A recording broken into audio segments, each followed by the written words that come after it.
Alright. Um, it's my friend Stevie. I am Guts, and I don't have a camera yet, so my content is going to have to be over some Pilgrim gameplay. I'm not the type of person to.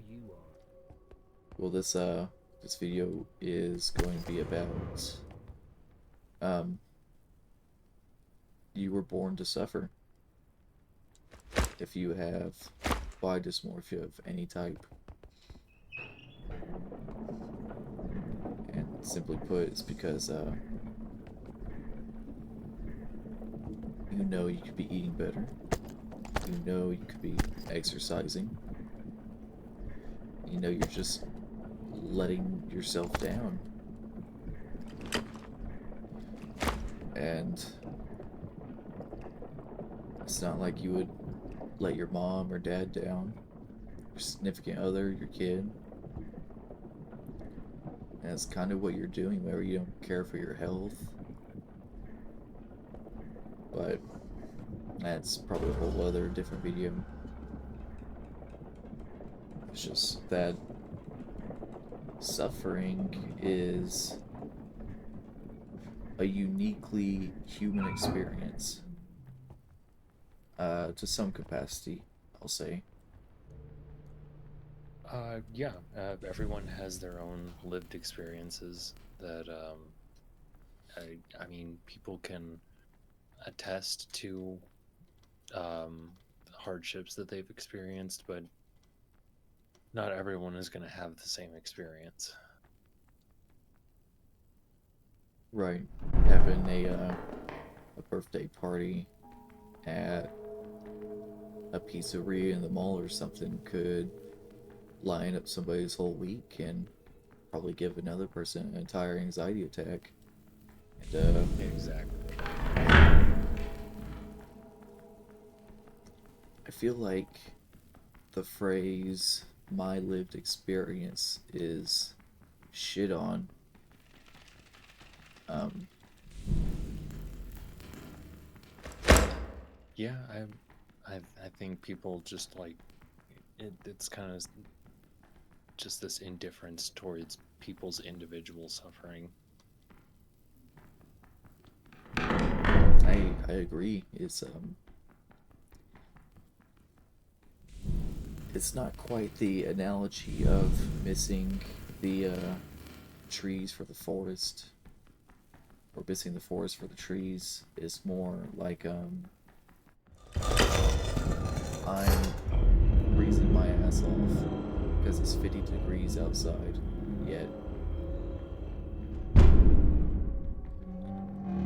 it's 60 degrees for you, and you're cold. I feel like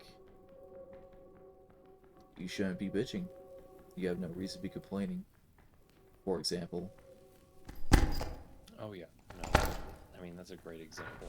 I've seen lots of people just kind of casually be like, "Oh, people just don't know how to handle this weather. It's embarrassing." And it's just kind of like that's kind of a thing that people with different neurological tendency.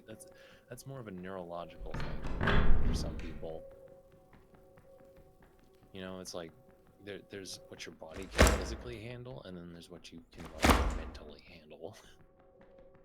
Absolutely, I can't for the life of me stand a freezing cold shower, but at the same time, I cut a lipoma out of my leg and I didn't even sew it up or anything. I just put super glue on it a few times and Oh hope for the wow. best. But my body dysmorphia and my dissatisfaction with my true self is so immense that despite the slight burning that came from the chemical reaction to my bare flesh, there was just a deep, deep sense of satisfaction that would not go away for like a whole week. Every single time I put my hand on my thigh. Oh yeah. I might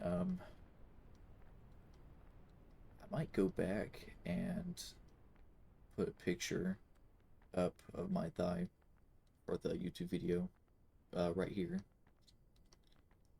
Oh. Yeah, there's like a square scarring going on. That's because I might be, or I probably am allergic to the adhesive for that certain brand of Band-Aid. Damn. That sucks. That's a Right. shitty way to find out. It was, and even after I told the doctor, Squibber's down. Even after I told the doctor, I told, what was it, nurse? I told her that I'm pretty sure, and that it wasn't an official diagnosis or anything. Mm. And she immediately deleted everything I had typed down as if I have no idea what I'm talking about. Yeah, that's a little rough. Right. And what? And the biggest reason I did it is because, uh, well, even though these lipomas can become, oh, another Squidward, even though they can become cancerous, you'd have to go to a doctor and get that verified and whatnot. So the chances of your health insurance approving a removal of one is pretty dang low. And besides that, Yeah. for even a small one the size of a quarter or smaller than that, I went to a dermatologist and she, well, it was more like a lipoma removal clinic, and she said that it would cost about $600 per lipoma. Oh my god. So instead, it only cost me um, about $9 altogether between the super glue and the bandaging and the razor.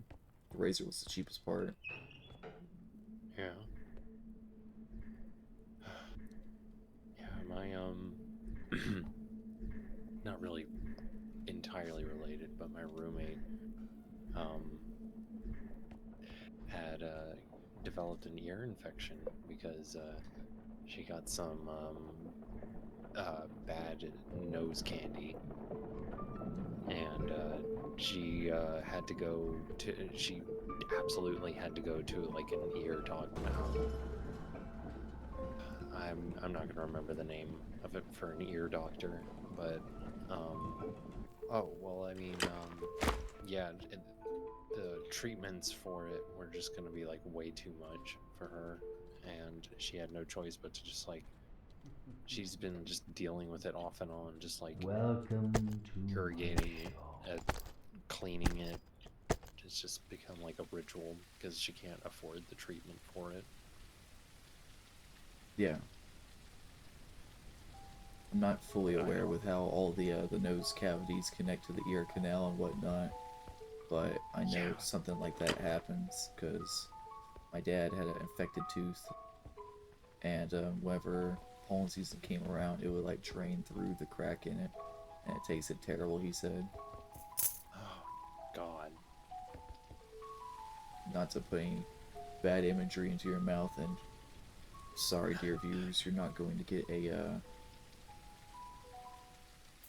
Very you're not going to get a trigger warning. That's just not me. I think life is cruel and evil, and there probably isn't any God. At least none that I'd want to believe in, because they allow this shit to happen. yeah, So I'm against sugarcoating anything. I say how it is. Even for children, if you have like a 4-year-old who could barely speak, you have to, and you ain't making ends meet, you better explain what rent is and why food on the table is more important than roof over the heads to them real quick.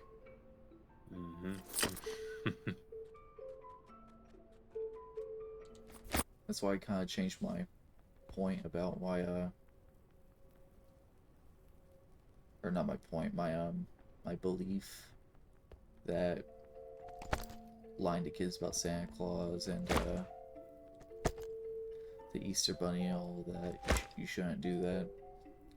I think it's good because it shows that even though you're their parents, parents can still lie. It's a very grounding moment that your parents are not infallible the slightest. Also, it kind of gets them off your back. If they know that the presents are coming from you, it's like Santa's like getting the heat off of them. Right, absolutely. But at the same time, I can imagine it would really grind my gears if I caught a whole bunch of loot about their brand new bike being blue instead of red. Oh yeah. It wouldn't be too bad. I'd say um, Santa's elf read the list to him, and the elf needed some glasses, so got the wrong color. But Dad here bought the spray paint, and we turned it into a whole weekend event where we repainted the bike and put decals on it and everything. Oh. Kid and Dad did that. Santa didn't do it.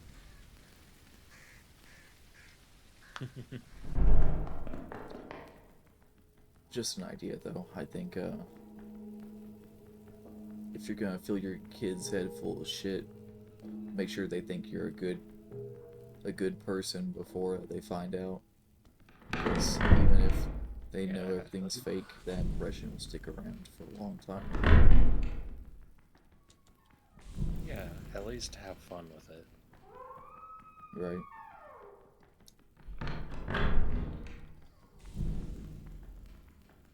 I don't think there's much else to say about the born to suffer thing.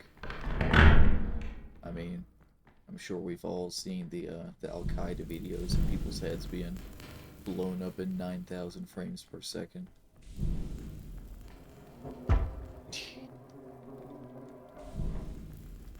You know, I think I saw a little bit of one of those videos and I was like, okay, I don't want to see that again. Right. On one hand, I think it's good